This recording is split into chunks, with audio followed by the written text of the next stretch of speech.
The day I lost my job, the sky didn't fall. There was no dramatic music. No warning signs, just a simple email that said, "Please come to HR."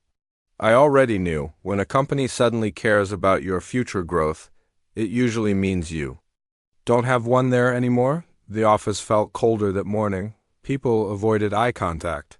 Conversations stopped when I walked past. My manager wouldn't even look at me properly. He kept adjusting his tie like it was choking him. Inside the HR room, everything was neat, too neat. A glass table, 2 chairs. A printed paper already waiting. "It's restructuring," they said. "It's not personal. It's budget-related." Funny how it's never personal when it destroys your personal life. I nodded like a mature adult. Signed the paper like a professional. Shook hands like I wasn't collapsing inside. Then they gave me a cardboard box. That box felt heavier than it should have. Inside it were 3 years of effort reduced to objects, a coffee mug that said "Future CEO," a small photo frame of me and Sana at the beach, a notebook filled with business ideas I never had time to chase. When I stepped outside, the rain had started. Not heavy. Just steady, like the universe was quietly washing something away. And that's when I saw her. Sana. Standing across the street under a black umbrella, dressed perfectly like always. Hair done, makeup flawless, calm. Too calm. I expected her to run toward me, hug me, tell me it's okay. Instead, she walked over slowly and looked at the box in my hands. "So," she said carefully, "what's your plan now? Not are you okay? Not how do you feel? Not we'll figure it out. Just what's your plan?" In that moment, something small cracked inside me. "I'll apply to new places," I replied. "I've got experience. It won't take long." She nodded, but her eyes were distant, calculating. We went home in silence. That night, I talked about possibilities, freelancing, starting something small, maybe launching one of the ideas from my notebook. She scrolled through Instagram while I spoke. Every few seconds, the blue light from her phone reflected in her eyes, and I realized she wasn't listening. She was comparing me to the men in suits, to vacation photos, to luxury dinners. 3 weeks passed, interviews came. Rejections followed, savings started shrinking. And with every rejection email, the space between us grew. She stopped asking about my day, stopped cooking dinner, stopped sitting close to me on the couch. One night, she said something that sounded small, but wasn't. "I just don't want to struggle forever." Forever. It had only been 21 days. I worked harder, stayed up late learning new skills. Sent proposals at 2 a.m., watched motivational videos. Like they were oxygen, but effort doesn't always produce instant results. One evening, I came home from a failed interview. The apartment felt different. Too quiet.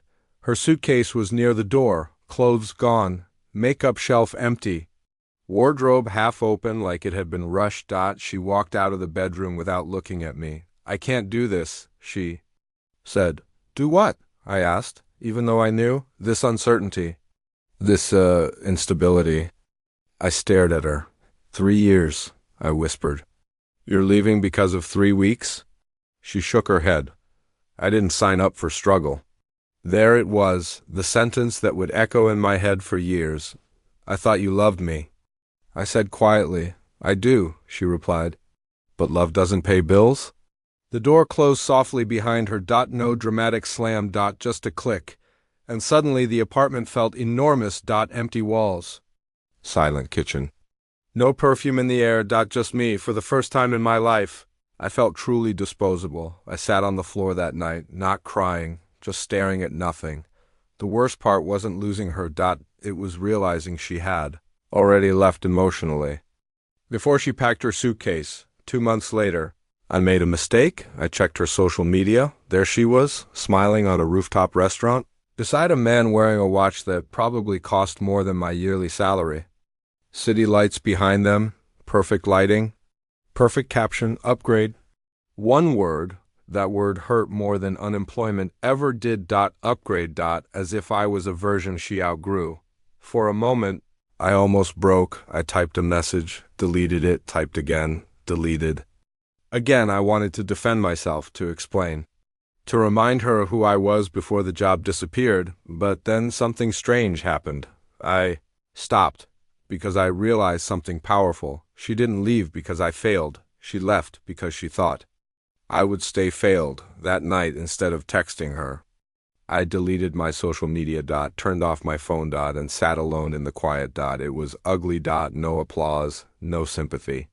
No one telling me I'd be okay. Just silence, and for the first time, I decided I would rebuild, not to win her back, but to make.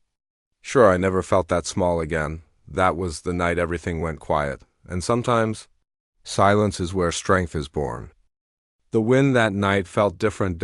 It wasn't just cold, it was restless. Like it carried whispers from the past. Ayan stood at the edge of the old steel bridge outside the city, staring down at the black river below. The envelope in his hand felt heavier than it should. Inside were documents that could destroy one of the most powerful men in the country, his own uncle, Harun Malik, the same uncle who had raised him after his father's accident. The same uncle who had built Malik Industries into a billion-dollar empire, and the same uncle whose signature was now linked to illegal weapons shipments, bribes, and most painfully the mysterious car crash that killed Ayan's father 12 years ago. Ayan's fingers tightened. Behind him, headlights cut through the darkness. He didn't need to turn around to know who it was. "Drop it." Harun's voice echoed across the bridge. Slow. Calm, dangerous. Oyan turned slowly.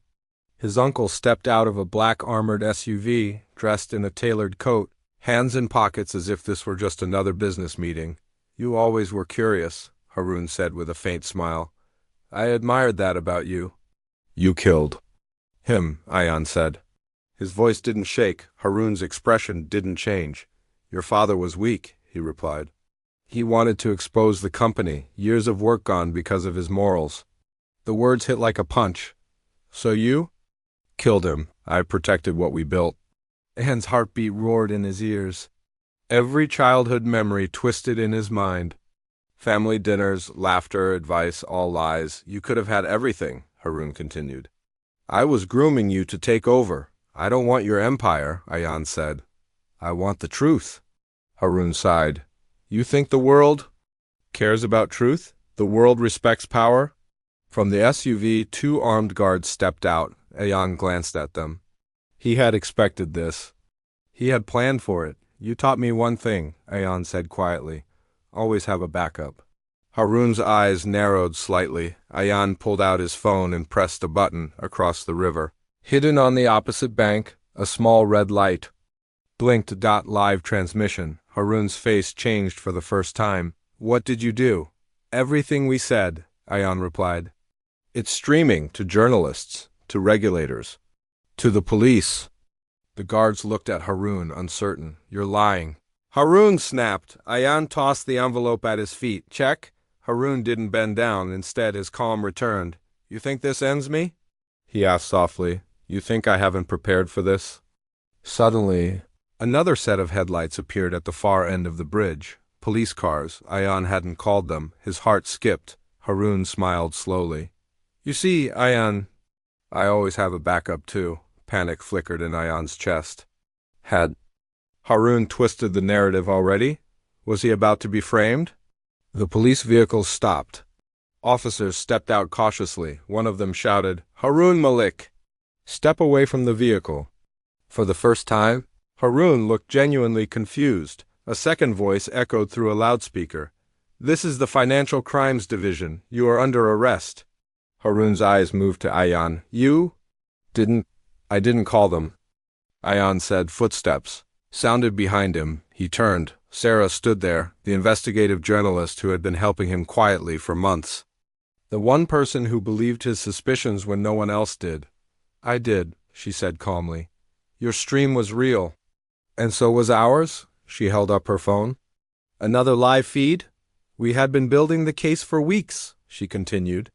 "Tonight was just the final piece." Harun's confidence shattered. He stepped back as officers approached. "You ungrateful child," he hissed at Ayan. "Everything I did was for this family. You destroyed this family." Ayan replied. Handcuffs clicked. The sound felt louder than the wind as Harun was escorted away.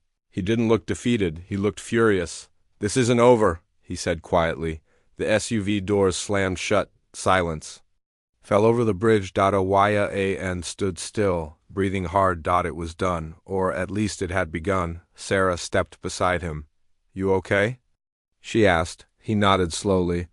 "I thought I'd feel victorious," he admitted, "but I just feel empty." She looked at the dark river below. "Sometimes justice doesn't feel powerful," she said. "It just feels necessary." Ion stared. At the city skyline in the distance, the empire would fall. Stock prices would crash. Headlines would explode by morning. But for the first time in 12 years, he felt something else. Freedom.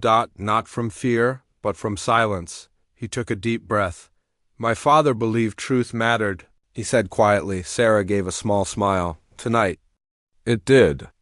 Above them, the storm clouds finally broke. Rain began to fall, slow at first, then steady, washing the bridge. Washing the past, and somewhere in the sound of the rain, and felt it. Not revenge. Not victory. Closure.